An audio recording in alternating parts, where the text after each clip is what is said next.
OpenAI বা চ্যাটজিপিটির রাজত্বের দিন কি শেষ? GPT-6 নিয়ে কি এমন হচ্ছে? আপনারা যারা ভাবেন টেকনোলজির দুনিয়া মানেই শুধু কোডিং আর বোরিং সব হিসাব নিকাশের জায়গা, তারা একদম ভুল দুনিয়া বাস করছেন। এআইয়ের দুনিয়ায় পর্দার আড়ালে এখন যেই ড্রামা চলছে তা স্টার জলসা বা বিগ বসের স্ক্রিপ্টকেও হার মানাবে। মাত্র 2 মাস আগের কথা, ওপেনএআই ছিল টেক দুনিয়ায় অঘোষিত রাজা। সবাই ভাবত এদের হারানো অসম্ভব, কিন্তু এই 2 মাসের মধ্যে এমন কিছু ঘটনা ঘটল যা কেউ কল্পনাও করেনি।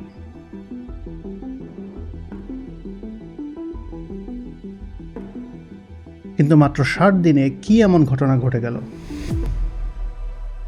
ওপেনএআই হারিয়েছে মাইক্রোসফটকে, হারিয়েছে অ্যাপলকে, আর সবথেকে বড় ধাক্কা, বেঞ্চমার্ক লিডারবোর্ড থেকেও তাদের নাম মুছে গেল।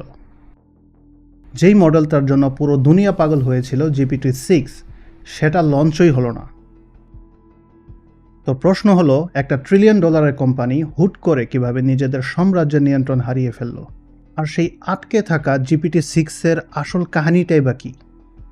আজকের এই ভিডিওতে আমরা এই সব কিছু বিষয় নিয়ে ডিটেলস আলোচনা করব। তো চলুন শুরু করা যাক। চা কফি কিছু নিয়ে বসতে পারেন।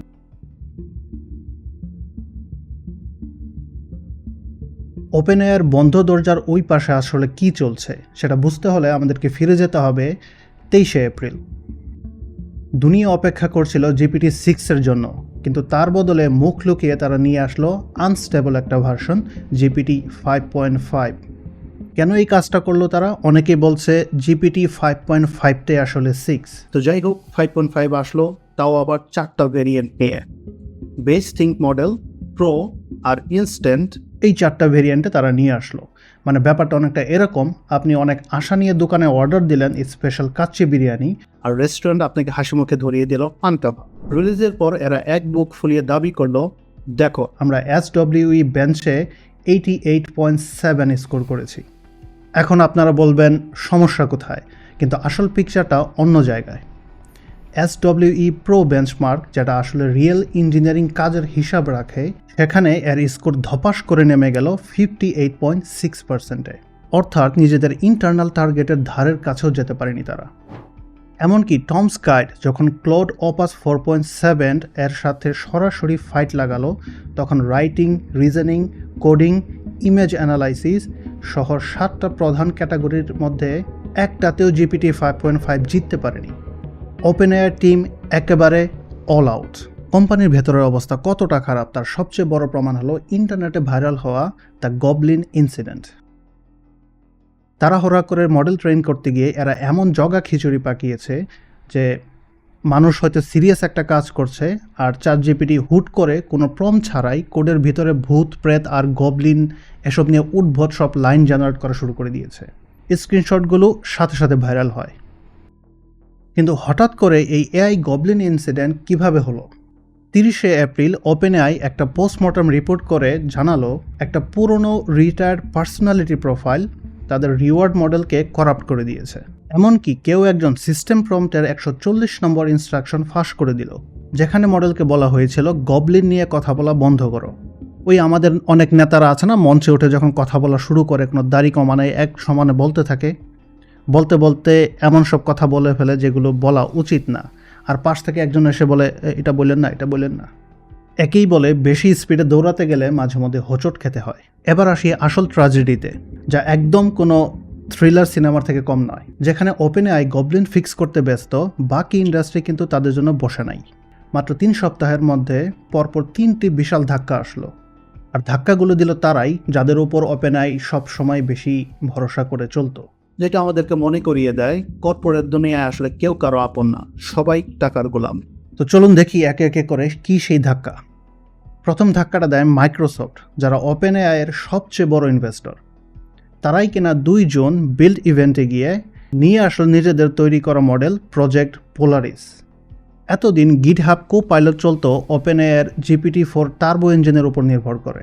আগস্ট 2026 থেকে গিটহাব কো-পাইলটে আর চ্যাটজিপিটির ইঞ্জিন ডিফল্ট থাকবে না, থাকবে পোলারিস। এই পোলারিস সাধারণ কোনো এআই না, এটা একটা মাল্টি এজেন্ট টিম। মানে আপনি শুধু কমান্ড দেবেন আর এর ভেতরে সব সাব এজেন্টরা মিলে কাজ ভাগ করে নেবে। একজন কোড লিখবে, আরেকজন সাথে সাথে টেস্ট করবে, অন্যজন সিকিউরিটি বাগ চেক করবে। আর মাইক্রোসফটের বিজনেস ব্রেনটা দেখেন, তারা বুঝে গেছে ওপেন এআইকে খামাখা এপিআই টাকা দেওয়ার কোনো মানেই হয় না। তাই তারা নিজেদের তৈরি মায়া এআই অ্যাক্সেলারেটর চিপে এই পোলারিস চালাবে। মানে চিপ থেকে শুরু করে এআই মডেল সব কিছু 100% কন্ট্রোল এখন মাইক্রোসফটের হাতে। সবচেয়ে ভয়ঙ্কর ব্যাপার হলো আগস্ট 2026, এই বছরের আগস্ট 2026 থেকে বিশ্বের প্রায় 2,60,00,000 ডেভেলপার আর 1,40,000 অর্গানাইজেশনকে জোর করে অটোমেটিক্যালি পোলারিসে শিফট করে দেওয়া হবে। এখানে ডেভেলপারদের কোনো অধিকার নাই, তারা ভোটও দিতে পারবে না যে তারা এটা ব্যবহার করবে কি করবে না। আর ওপেন এআই পুরোপুরি আউট। মুস্তাফা সুলেমান তো সরাসরি বলেই দিলেন, এক্সক্লুসিভিটি বা একা রাজত্বের দিন শেষ। মানে ওপেন এআইকে তারা পরিষ্কার বুঝিয়ে দিল, তোমার এআই তুমি নিজে রাখো, আমাদের আর তোমাকে দরকার নাই। এতই যদি তোমরা পারতা তাহলে শুরুর দিকে তোমরা নিজেদের মডেল তৈরি করে সেটাকে ট্রেন করতে পারতা, কিন্তু তোমরা গিয়েছিলে ওপেন এআইয়ের কাছে। আর এখন যখন তোমরা তোমাদের জিনিস তৈরি করেছো, এখন আর বলতেছো যে তোমাকে আমাদের আর দরকার নাই। ওদিকে গুগল মামা কি আর হাত গুটিয়ে বসে থাকবে? 19শে মে গুগলের সবচেয়ে বড় ইভেন্ট গুগল আইওতে তারা স্টেজে এসে এমন কিছু বোমা ফাটালো যে ওপেন এআইয়ের পুরো টিম সোজা আইসিইউতে। গুগল মার্কেটে নিয়ে আসলো জেমিনাই 3.5 ফ্ল্যাশ। এর স্পিড শুনলে আপনি অবাক হয়ে যাবেন। প্রতি সেকেন্ডে এই জেমিনাই 3.5 ফ্ল্যাশ 289টি টোকেন জেনারেট করতে পারে। এখন আপনারা হয়তো ভাবছেন, দূর মিয়া, জিপিটি 5.5 এর স্পিডও তো ভালোই ছিল। ভালো মানে কি, কেমন ভালো? জিপিটি 5.5 প্রতি সেকেন্ডে দিতে পারে বড় জোর 72টি টোকেন। হিসাবটা এখন বুঝছেন তো? আপনি যখন জিপিটি 5.5কে কোনো বড় কোড লিখতে দিয়ে রান্নাঘরে চা বানাতে যাবেন, জেমিনাই ততক্ষণে পুরো ওয়েবসাইট ডিজাইন করে ক্লায়েন্টের থেকে পেমেন্ট বুঝে নিবে, কাচ্চি বিরিয়ানি খেয়ে ঘুমিয়ে পড়বে। জিপিটি 5.5 চেয়ে জেমিনাই 3.5 ফ্ল্যাশ পুরো 4 গুণ বেশি ফাস্ট। এছাড়াও গত কয়েক মাসে আমরা ইউজারদের থেকে যে ধরনের রিভিউ পেয়েছি জিপিটি ব্যবহার করতে গিয়ে, জিপিটিকে এখন আর এআই মনে হয় না, মনে হয় আমাদের আমলের সেই 2G ইন্টারনেট। আর এই দিকে গুগল শুধু স্পিড দিয়েই কিন্তু ক্ষান্ত হয়নি। গুগল এবার জেমিনাইয়ের সাথে ফ্রিতে দিয়েছে অ্যান্টি-গ্র্যাভিটি 2.0 এই নামের একটা কোডিং এজেন্ট। এই এজেন্ট জিনিসটা কি? এটা শুধু আপনাকে কোড সাজেস্ট করবে না, মানুষের মতো বুদ্ধি খাটিয়ে পুরো প্রজেক্টের বাগ ফিক্স করবে। গুগলের এই অ্যান্টি-গ্র্যাভিটি 2.0 এজেন্ট সরাসরি ওপেন এআর কোডেক্সকে হারিয়ে এজেন্টিক কোডিং বেঞ্চমার্কে 83.6 স্কোর নিয়ে লিডার বোর্ডের শীর্ষে চলে গেছে। গুগল যেন ওপেন এআইকে ডেকে বলছে যে, ভাই তুমি আগে তোমার গবলিন ওই ভূতের বাচ্চা সামলাও, আমরা এই দিকটা পুরোটা দেখতেছি আমরা কি করা যায়, দরকার হলে আমরা মার্কেট দখল করতে রাজি আছি। এখন অ্যান্টি-গ্র্যাভিটি ভালো নাকি হচ্ছে কোডেক্স ভালো, ওই তর্কতে আমরা এখন যাব না। টেক জায়ান্ট গুগলের এই একটা চাল পুরো এআই কোডিং এবং ডেভেলপারদের ইকোসিস্টেমের সমীকরণ রাতারাতি বদলে দিয়েছে। জিপিটি 6 যদি এখন আলোর গতিতে এসে বাজিমাত করতে নাও পারে, তবে গুগলের এই ফ্ল্যাশ স্পিডের নিচে ওপেন এআই চ্যাপ্টা হয়ে পিষে যাবে। সবাই যখন একের পর এক চমক দিচ্ছে, তখন আমাদের টেক দুনিয়ায় সবচেয়ে ড্রামাটিক কোম্পানি অ্যাপলই বা এই খেলায় অংশ না নিয়ে কি থাকতে পারে? এবার আসি ওপেন এআইয়ের কফিনে মারা সবচেয়ে বড় আর ড্রামাটিক প্যারেকটায়। এই জুন মাসের গত 8 তারিখে অ্যাপেলের বিখ্যাত সেই ইভেন্ট ছিল WWDC। পুরো এআই দুনিয়া রীতিমতো পপকর্ন হাতে নিয়ে বসেছিল এই ভেবে যে অ্যাপল আর ওপেন এআই এদের মধ্যে যেই হ্যাপি প্রেম ভালোবাসা, এবার বোধহয় পাকাপাকিভাবে ডিলটা হয়েই যাবে।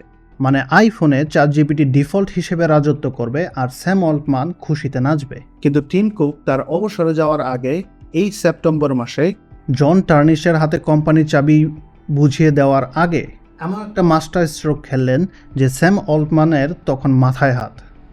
আমরা অনেক আগে থেকে শুনে আসতেছি অ্যাপল আর ChatGPTর মধ্যে একটা পার্টনারশিপ হয়েছে অথবা হবে।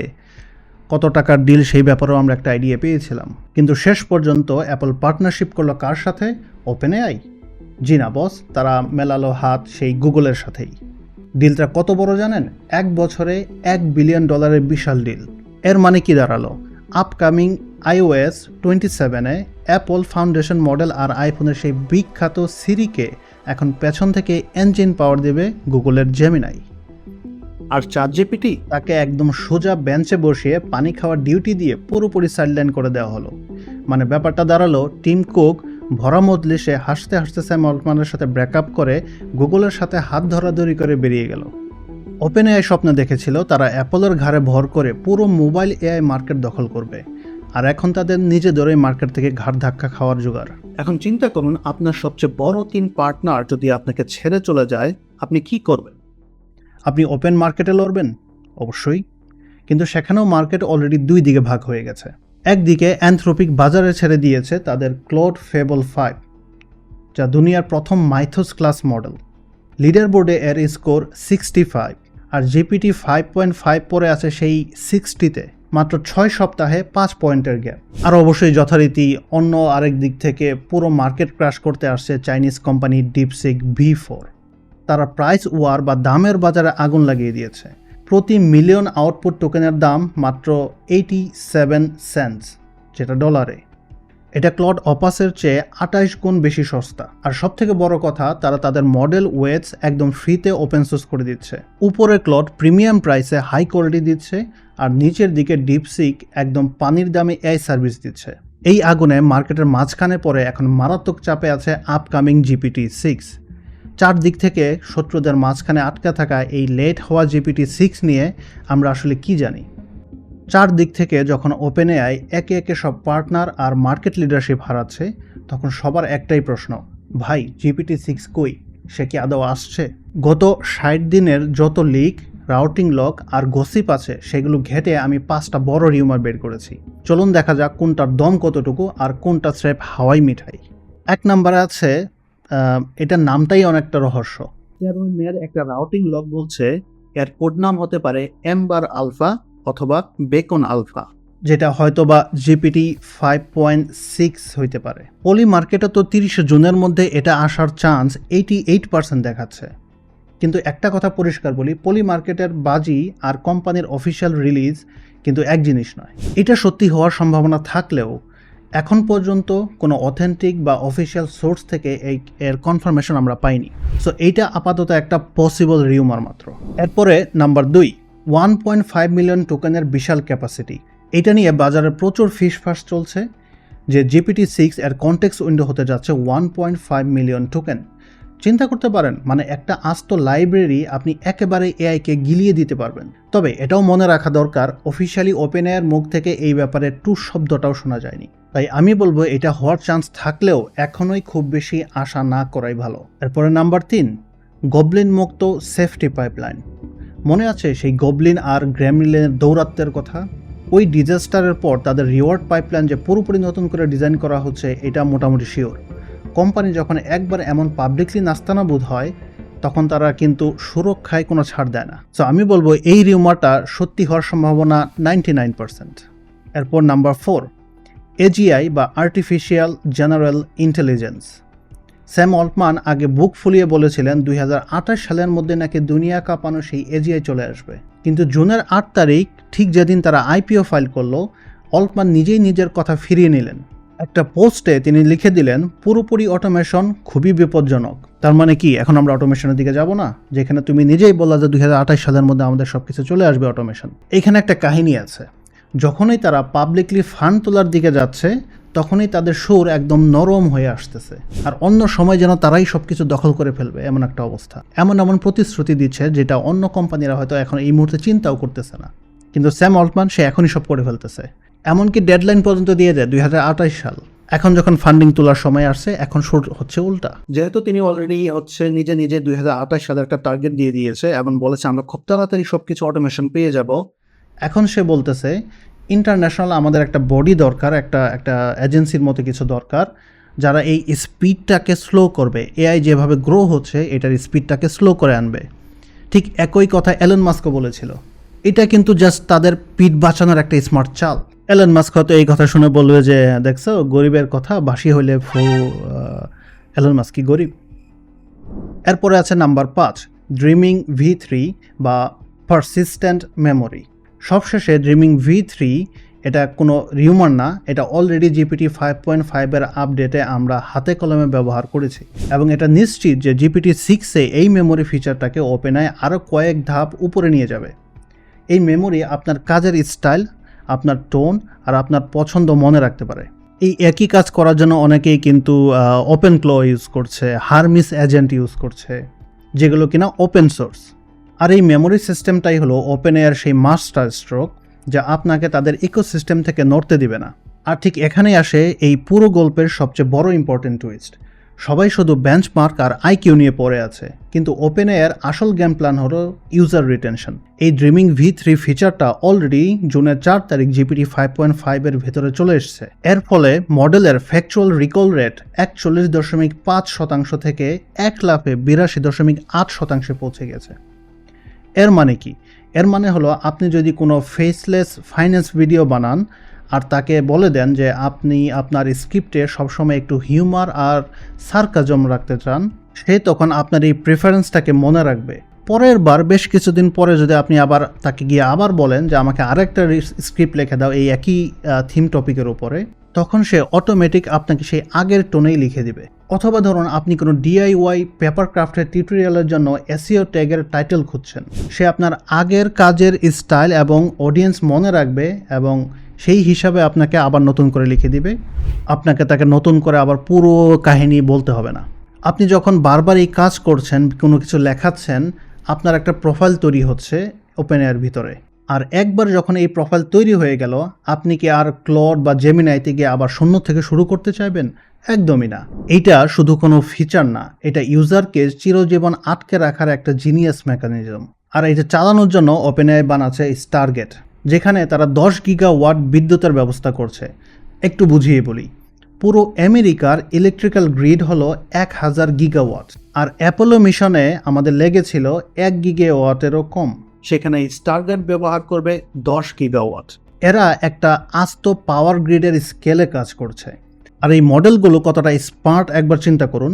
GPT 5.5 এর কোডেক্স কয়েক সপ্তাহের ট্রাফিক অ্যানালাইজ করে কাস্টম লোড ব্যালেন্সিং কোড লিখে নিজের সার্ভিং ইনফ্রাস্ট্রাকচার নিজেই রিবিল্ড করছে, যার ফলে টোকেন জেনারেশন স্পিড বেড়ে গেছে 20%-এর মতো। তাহলে এটাই কি সেই AGI? মার্ক অ্যান্ডারসন জো রোগানের পডকাস্টে এসে বলেছেন, আমরা নাকি 3 মাস আগেই GPT 5.5, ক্লোড আর জেমিনাই দিয়ে AGI ক্রস করে ফেলেছি। আর এই কথায় ওপেনএআইয়ের জবাব কি ছিল? একদম পিনপতন নীরবতা।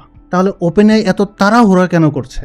কেন GPT-6 রিলিজের জন্য তারা এতটা মরিয়া হয়ে উঠেছে? সবথেকে বড় খবর হলো ওপেনএআই গোপনে IPO ফাইল করেছে শেয়ার মার্কেটে নামার জন্য। লক্ষ্য কি? লক্ষ্য হচ্ছে $1 ট্রিলিয়ন ভ্যালুয়েশন। $1 ট্রিলিয়ন, হ্যাঁ? মানে কোম্পানিটা শুরু হয়েছে কত বছর হয়েছে?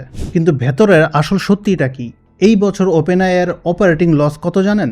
অবিশ্বাস্য হলেও সত্যি, $14 বিলিয়ন।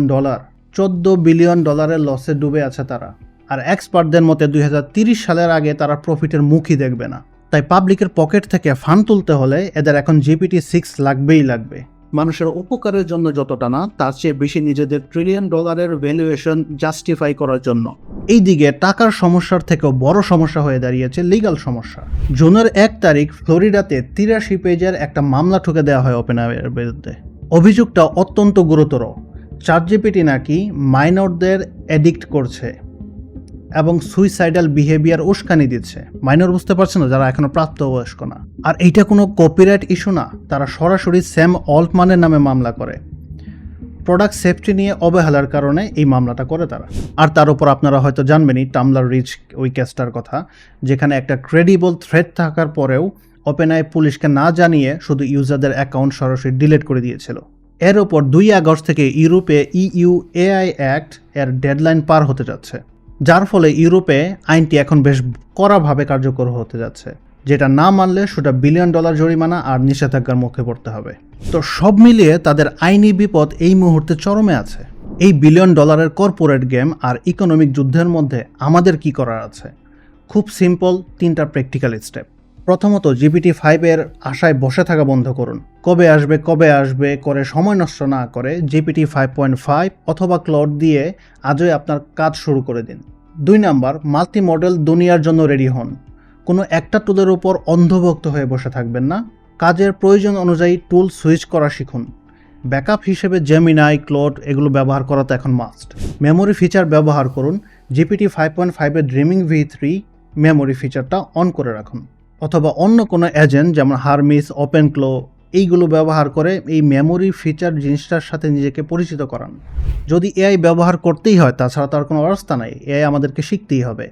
তাহলে ভালোভাবেই শিখুন, যাতে পরে আপনাকে এআই রিপ্লেস না করে ফেলতে পারে।